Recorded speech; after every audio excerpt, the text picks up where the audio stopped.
মিশরের রাজধানী কায়রোতে অনুষ্ঠিত হচ্ছে ডি8 সম্মেলন।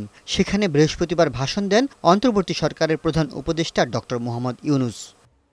প্রধান উপদেষ্টা বলেন, কৃত্রিম বুদ্ধিমত্তা সহ বিভিন্ন উপাদানের কারণে আগামী দিনের উৎপাদন এবং সেবাভিত্তিক অর্থনীতিতে ক্রমশ পরিবর্তন হচ্ছে। তরুণ প্রজন্ম সেই প্রযুক্তিকে দক্ষভাবে কাজে লাগাচ্ছে। এক্ষেত্রে ক্ষুদ্র ও মাঝারি উদ্যোগ গুরুত্বপূর্ণ ভূমিকা পালন করতে পারে। ডক্টর ইউনূস জোর দেন, তরুণ প্রজন্মকে এগিয়ে নিয়ে যেতে নতুন প্ল্যাটফর্ম তৈরির ব্যাপারে। সেই উদ্যোগকে এগিয়ে নিতে ২০২৫ সালে বহুপক্ষীয় বৈঠক আয়োজনের প্রস্তাবও দেন।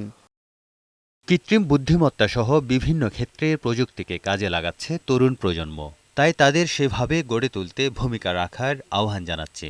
এক্ষেত্রে ক্ষুদ্র ও মাঝারি উদ্যোগ গুরুত্বপূর্ণ ভূমিকা পালন করতে পারে। প্রধান উপদেষ্টা বলেন, তরুণ প্রজন্মকে ভবিষ্যৎ কর্মক্ষেত্রের জন্য গড়ে তুলতে হবে।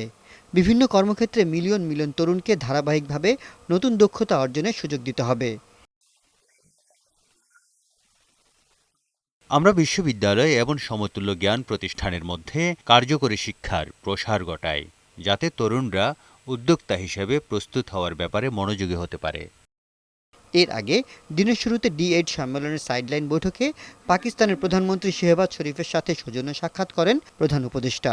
এ সময় দ্বিপক্ষীয় সম্পর্ক জোরদারে একমত হয় বাংলাদেশ পাকিস্তান।